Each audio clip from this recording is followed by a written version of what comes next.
Ces injections sont un moyen efficace de traiter un certain nombre de pathologies rétiniennes et en particulier la dégénérescence maculaire liée à l'âge exudative et le diabète.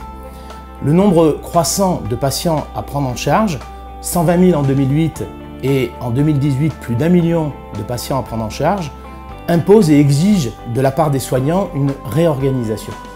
Nous nous sommes inspirés de modèles anciens. Le premier est celui du Fordisme il y a plus de 100 ans où Henry Ford crée la première chaîne de montage pour la fabrication de sa Ford T.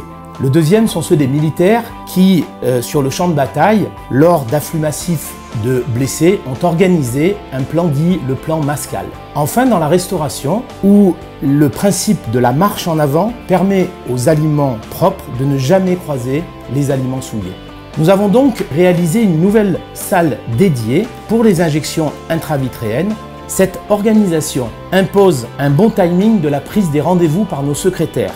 5 patients sont convoqués tous les quarts d'heure et permettant de faire 20 patients chaque heure de consultation. Le patient est tout d'abord accueilli par une secrétaire qui se charge de vérifier l'identité du patient, l'œil à injecter et le produit, c'est l'identito-vigilance.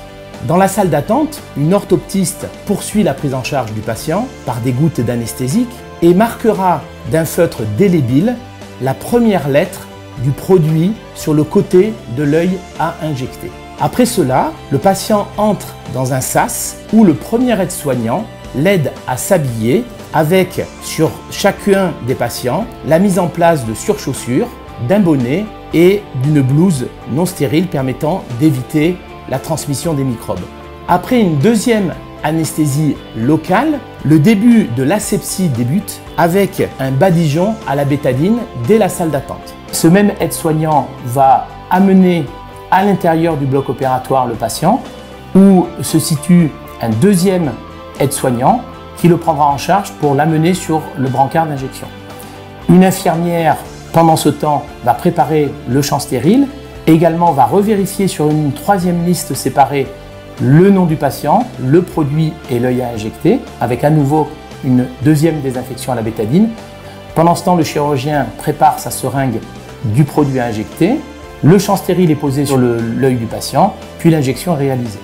Enfin, le deuxième aide-soignant, une fois que l'injection est terminée, va prendre en charge le patient pour le ramener dans un deuxième sas de sortie où le patient sera déshabillé avec une deuxième porte de sortie afin de ne pas croiser la porte d'entrée.